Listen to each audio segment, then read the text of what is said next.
آج کل جب سے یہ کرونا والے معاملات شروع ہوئے ہیں تو بہت سارے ایسے روحانی اور مذہبی لوگ جن سے دعاؤں کے لیے میں پوچھتا ہوں تو ان سے میں یہ بھی پوچھتا ہوں کہ بتائیے پاکستان کے حالات آگے جا کے ٹھیک کیسے ہوں گے،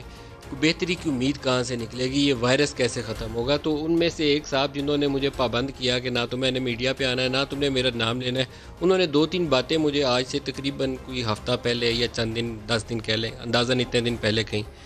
ایک تو انہوں نے کہا کہ کرونا وائرس جو ہے یہ مئی کے مڈ تک اس کا زور ٹوٹ جائے گا، یہ ان کی فورکاسٹ ہے کہ مئی کے مڈ تک یا روزوں کے اختتام تک اس کا زور ٹوٹ جائے گا۔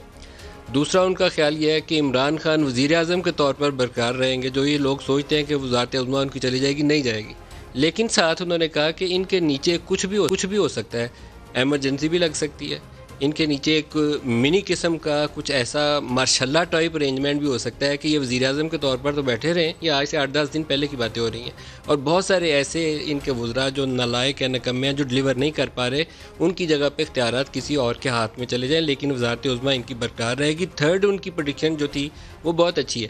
انہوں نے کہا کہ کچھ ایسا ہوگا کہ پاکستان کے اندر سے یا تو قدرتی طور پہ کچھ چیز ایسی دریافت ہوگی یا کچھ ایسا اللہ کا کرم ہوگا کہ اس ملک کے اندر اسی سال میں یا اگلے سال میں خوشحالی کے ایک نئے دور کا آغاز ہوگا۔ یہ 3 باتیں کہیں، ساتھ انہوں نے میرے سے زبان بندی لی کہ تم نے نہ میرا نام اور ذکر لینا، لیکن یہ بات اجازت دی کہ میں بیان کرنا چاہوں تو میں بیان کر دوں۔ میں نے بیان اس لیے کیے ہیں کہ آج ایک عائشہ صدیقہ کا آرٹیکل ہے، اور عائشہ صدیقہ کا آرٹیکل یہ کہتا ہے کہ پاکستان میں یہ جو نئی اپوائنٹمنٹس چند ایک ہوئی ہیں، یہ اس لیے ہوئی ہیں کہ ملٹری اپنے بجٹ کو ریٹین کرنا چاہتی ہے۔ 18ویں ترمیم کو چھیڑنے کا سلسلہ اس لیے کیا گیا۔ مجھے ان کے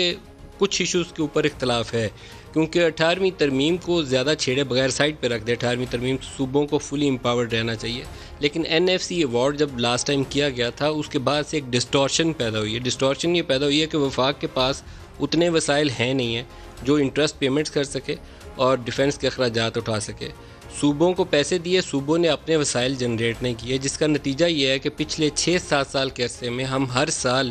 بلکہ پیپلز پارٹی کے دور سے شروع کر لیں اور آج تک 12 سال کے عرصے میں ہر سال فیڈرل گورنمنٹ کا فسکل ڈیفیسٹ بہت زیادہ ہو رہا ہے، اور اس فسکل ڈیفیسٹ کو ہم فائنانس کرنے کے لیے اور قرضے لے رہے ہیں، اور قرضوں کا بوجھ ہمارا اتنا اوپر چلا گیا ہے کہ وہ ہماری حد سے اوقات سے باہر چلا گیا۔ پیپلز پارٹی پہ الزام تھا کہ یہ نالائق ہیں، انہوں نے ڈبل کر دیا۔ نون لیگ کے دور میں 15,000 ارب سے 24,000 ارب گئے، اور پاکستان تحریک انصاف نے 18-19 ماہ کی حکومت میں 11,500 ارب قرضوں کا بوجھ لاد دیا۔ تو ہمیں کچھ ایسی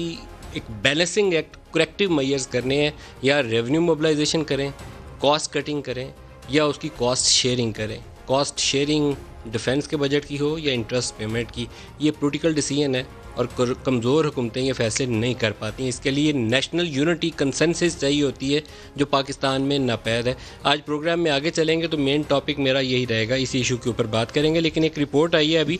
پروگرام شروع ہونے سے پہلے۔ امریکیوں کی جب رپورٹ آتی ہے تو ہم بڑے اسے غور سے دیکھتے ہیں کہ وہ ریلیجس فریڈم کے حوالے سے یا دوسرے معاملات کے اوپر کیا کہہ رہے ہیں، لیکن پہلا موقع ہے کہ انڈیا کے حوالے سے، جہاں مسلمان اور مائنورٹیز کے اوپر بہت مظالم ہوئے، نام لے کر انہوں نے امت شاہ کے اوپر، ان کے وہ یوگی امر ناتھ کے اوپر، اسی طریقے سے جو ان کے پرائم منسٹر نریندر مودی نے مختلف اقدامات لیے، اس کے اوپر بہت سخت قسم کی آبزرویشنز پاس کی ہیں۔ اب یہ آبزرویشنز پاس کر دینا تو ایک حصہ ہے، اس کے اوپر یا تو ایکٹ کریں، جس طریقے سے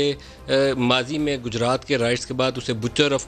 گجرات کہتے تھے، اور ٹریولنگ بین تھا جب تک وہ وزیر اعظم منتخب نہیں تھے ہو گئے، اس طرح کی پابندیاں عائد کریں، پھر تو اس کا نتیجہ نکلے گا۔ نہیں تو صرف یہ وہ مٹی جھاڑنے والی بات ہے اور کچھ نہیں ہے۔ پاکستان کے اوپر وہ کہتے ہیں کہ یہ جو کرتارپور بارڈر کھولا گیا یہ اچھا پازیٹیو سٹیپ ہے، لیکن اس کے ساتھ انہوں نے کہا کہ یہ جو بلاسفیمی لا ہے اور احمدیہ قادیانیوں کے خلاف جو لاز ہیں، اس کے اوپر انہوں نے کچھ آبزرویشن دی ہوئی ہیں۔ ایک چیز شاید پوری دنیا کو اور بڑے اچھے طریقے سے باور کروانے کی بارہا کوشش کی جا چکی ہے، اور ایک دفعہ پھر دہرا دیں